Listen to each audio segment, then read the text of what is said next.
here's the deal. The media is not liberal. The media is full of people who are terrified of being called liberal. Yeah. They're as liberal as the corporations that own them, right? So in this case, if you ask people individually about policies, they're overwhelmingly on Biden's side. If this poll were to ask them about the child income tax credit that people were getting until Manchin decided poor people needed more poverty, they'd approve. We're actually not divided. 6 in 10 of us agree that Black Americans are targets of racism and policing. 91% of Democrats, 76% of Republicans want the government to be able to negotiate drug prices. 78% of us want Medicare to cover vision and dental. 83% of us want that. What is it, like 78% support taxes on the super wealthy, 82% support paid maternity leave. I think it's 71% support raising taxes on the wealthiest. So like, we're not divided. White people are divided. But in general, Americans are on the same page. And Joe Biden's strength as a campaigner is he doesn't run against his own record. He's going to compare himself against whoever they put up against him. And just like they did when Obama was up against Romney, they're going to present a choice. We have to wait until after the midterms to see whether McConnell's going to go with Donald Trump or not. Everything depends on how well Donald Trump's candidates do in the midterms, including whether Trump runs again for president, which I'm still on the fence. I think he's going to avoid to try to stave off prosecution. But he tells me nothing. And in a year, Biden's withdrawal from Afghanistan will look brilliant. In a year, they're going to be talking about how many are vaccinated, how we're back to work, and how unemployment is so low. So I'm not really caring about these polls. The media miss their Trump ratings, and they need us fighting. No, good point. I mean, John, look at what we're in the middle of. Why I'm wearing a Nasty Woman T-shirt. It is extraordinary. 230 was it? What do we say, Travis? 234 times they put the Hillary Clinton email story on the front page. Today, I believe it's on page 16 about Trump stealing and destroying not just classified top secret documents. Yeah. Oh, yeah. I mean, everything. It's all projection. And the media knows this as well, but they don't care because it's not their job to do the right thing. It's their job to get the ratings, the clicks, the numbers, the eyeballs. It's our job to tell the truth about this kind of stuff and to help give our listeners the talking points they need to deal with Uncle Racist and Aunt Dead Inside when they try to sell you this line of Fox nonsense. Aunt Dead Inside's my favorite. Okay. Been there, done that. Everyone's got the Uncle Racist and Aunt Dead Inside, and that's we don't want to hate them. We want to bring them into the light. Been there, done that, dated that. Okay. You dated a couple of aunts dead inside. So now I'm dead inside. A lot of them were dead inside after they dated Stephanie.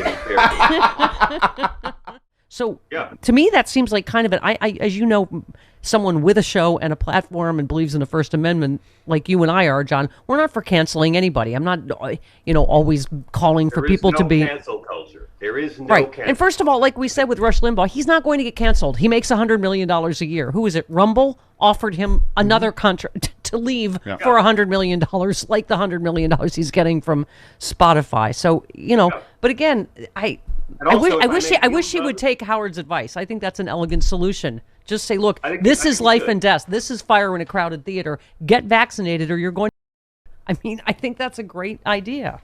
What do you think? I think you're right. I think we have to remember Neil Young and Joni Mitchell, they don't have the power to censor anybody.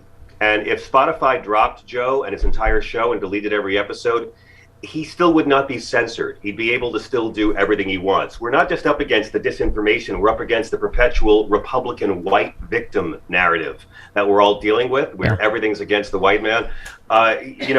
Rogan said these things, and look, I really enjoy the conversation with Ellie about the N-word, because I have this debate all the time with people. In 400 years, it's been Caucasians telling black folks what they can't do, right? You can't be free, you can't keep your language, you can't marry who you want, you can't leave the plantation. Okay, you're free, but you can't vote. Okay, you can vote, but you can't sit at this counter.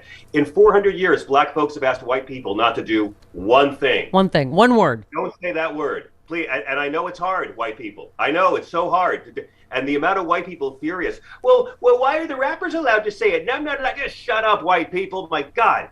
It's like I love white people who feel like they're in the back of the bus because they can't say a slur. Yeah. Sort of like when their sports team of the Redskins and how offended they were when Redskins went away. Now it's named Washington Commanders, which proves we can go from a team named after a slur to a team named after Joe Biden's dog. But as far as the vaccine lies, and I'm done with misinformation. I'm done with disinformation. Yeah, it's lies. Prevarications, whoppers, falsehoods. No, freaking lies.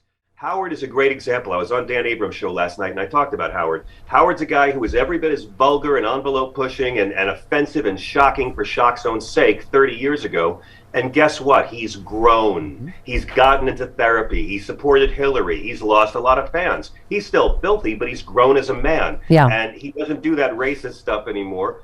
And I kind of feel like with Rogan, let's give it a couple of decades and see if he grows from this or if he doesn't. I don't think that Joe Rogan is necessarily a right winger, but whoever books his guests is. Yeah. Well, I mean, yeah. And by the way, there couldn't even be a bigger, again, as you sort of say, First Amendment warrior than Howard Stern. But again, this is fire in a crowded theater. You retweeted Ben Shapiro just because you're a bigger man than I. He said children... and most people are bigger men than Ben Shapiro, but go on. He tweeted, children should not be indoctrinated with the sexual morality of the left in public schools. This is all the Florida bill says, and it's correct. And you just said, but should children still be indoctrinated with homophobia in public schools? I mean, Ben turned out fine. It's disgusting. And Ben's and awful. I support all the immature people that are just calling the legislatures and saying the word gay and hanging up, because it has the level of immaturity that I look for. And also, don't name a bill, don't say something, because that's the first thing you're going to do. Yes.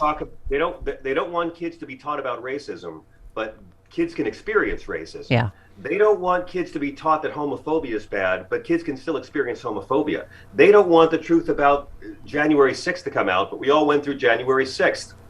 And it's Ron DeSantis doing this, and it's nothing but punitive meanness. Yeah. Ron DeSantis has already got the vote of every homophobe in America if he decides to run. They're just being pro-bullying. You're not just picking on kids, you're picking on gay kids, and it's nothing but bullying. And so that inspires me to be a lot more mean to all these people, because, the CDC recommends booster shots for all adults and booster seats for Ben Shapiro. If we're going to go this way, let's go all the way. Ben Shapiro's a guy whose whole life's narrative, he was bullied as a child and then grew up and got to be a bully to children. Yeah. Well, by the way, this is what it is. It's become the pro-bullying party. You saw this one? A Texas House of Representatives candidate, of course a Republican, and former teacher, was recorded at a forum complaining that she couldn't let kids laugh at transgender students. She said, I'm not comfortable with transgenders. The kids they brought in my classroom, and they said this kid's transgendering in a different sex, that I couldn't have kids laugh at them. That's her main concern, is the lack of bullying. When she rose to prominence, by the way, she was the hair salon owner that wouldn't close when Abbott even ordered lockdowns, so she was sentenced to jail and whatever. She's using that, of course, to run for, I don't know, is it the Senate or the House as a pro-bullying candidate? Yeah, that's it. What's Marjorie Taylor Greene all about? They're all about bullying. It's like loud. But look, this is what Joe Rogan at his worst is about: punching down.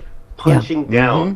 Real comics take on those in power. Lazy comics take on the homeless or mentally disabled people or whoever's poor. It's like you're either fighting for the least of us or you're crapping on the least of us. That's how we know they're not Christian. That's how we know they're not patriots. And in the case of this woman, why do we allow right-wing people to talk about liberty and freedom when they're going to do this? If Mike Pence is allowed to claim he's a Christian, then Bruce Jenner is allowed to claim he's Caitlyn. That's what liberty's about. There you go. And you got, of course, the final soup joke in. Speaking of Marjorie Taylor Greene, you said after she mentions gazpacho police, she calls Nancy Pelosi the minestrone of propaganda. There you go. Really? Yes, really. Yes, really. Wait, you know what her favorite soup is? What? Clan chowder. Thank you. Thank you. Good night, everybody. All right.